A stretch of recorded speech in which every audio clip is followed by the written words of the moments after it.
En France, plus que tout autre domaine, le football reflète le changement de peuple en version accélérée. La dernière sélection, celle annoncée par Didier Deschamps, il y a quelques jours, compte 9 joueurs d'origine européenne, c'est-à-dire blancs, comme dirait un certain Youssoupha. 9 joueurs blancs sur un total de 26. Je les nomme Hugo Lloris, Benjamin Pavard, Léo Dubois, Clément Langlais, Lucas Hernandez, Lucas Digne, Adrien Rabiot, Antoine Griezmann et Olivier Giroud. Tous les autres sont d'origine africaine récente ou lointaine ou encore maghrébine.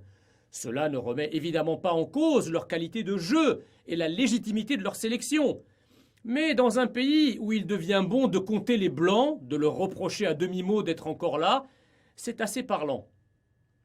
Ce lent et inexorable déclin de la présence de joueurs d'origine européenne au point de devenir franchement minoritaire dans un pays dont plus de 80% du territoire et 96% de la population sont sur le continent européen est assez exceptionnel. Aucun autre participant à l'Euro de foot ne présente une telle caractéristique. Pas même la Belgique, pourtant ancienne puissance coloniale fortement marquée par une immigration extra-européenne, pas même l'Angleterre et sa légendaire diversité.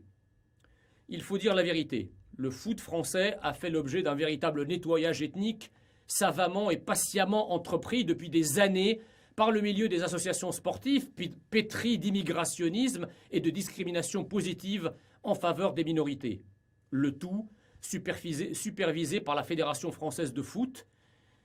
Être un jeune blanc dans les clubs des quartiers populaires est à la longue devenu une erreur de casting. À moins d'avoir des parents qui peuvent vous payer une école de foot, mieux vaut oublier pouvoir y briller.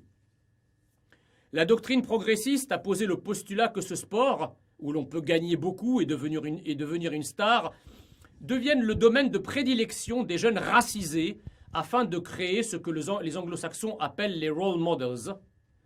Les rôles modèles. Mais comme il ne faut pas trahir l'idéologie immigrationniste, et malgré le fait que notre pays compte un nombre considérable de talents pétris de rêves de gloire sportive, la France va continuellement chercher en Afrique noire et au Maghreb de nouveaux joueurs pour la Ligue 1, la Ligue 2 et même la Ligue nationale ex-3e division qui compte quelques clubs pro. Une immigration du sport totalement irrationnelle.